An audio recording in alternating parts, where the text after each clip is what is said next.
જામનગર મહાનગરપાલિકાની સ્ટેન્ડિંગ કમિટીની બેઠક યોજાઈ.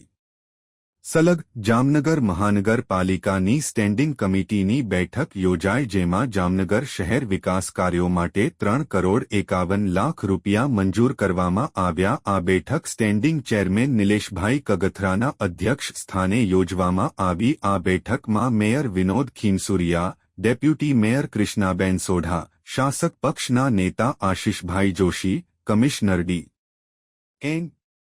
મોદી સાહેબ, deputy commissioner Devendrasinh, civil engineer Bhavesh Jani તેમજ કમિટીના સભ્યો ઉપસ્થિત રહ્યા હતા.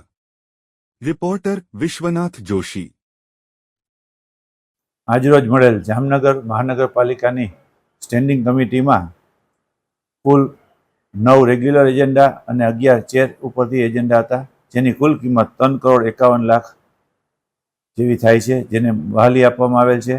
આ કામોની અંદર જામનગર શહેરમાં પ્રી મોન્સૂનના જે વરસાદ પહેલાંની જે કામગીરી કરવાની હોય છે તે 9 એજન્ડાને ચેર ઉપરથી લઈ અને મંજૂર કરવામાં આવ્યા છે, જેને હિસાબે વરસાદ આ વખતે વહેલો આવે તેવી શક્યતા હોય, જેના હિસાબે આ કામ તાત્કાલિક વરસાદ આવ્યા પહેલાં થઈ જાય તેના માટે આ કામ ચેર ઉપરથી લઈ મંજૂર કરવામાં આવેલ છે. આ ઉપરાંત જામનગર શહેરના વોર્ડ નંબર 16ના કીર્તિપાનથી સરદાર પાર્ક સુધીની જે સ્ટોમ વોટર ડ્રેનેજનું કામ છે તેને પણ મંજૂર કરવામાં આવેલ છે. આમ કુલ એજન્ડા 3.51 કરોડના મંજૂર કરવામાં આવેલ છે.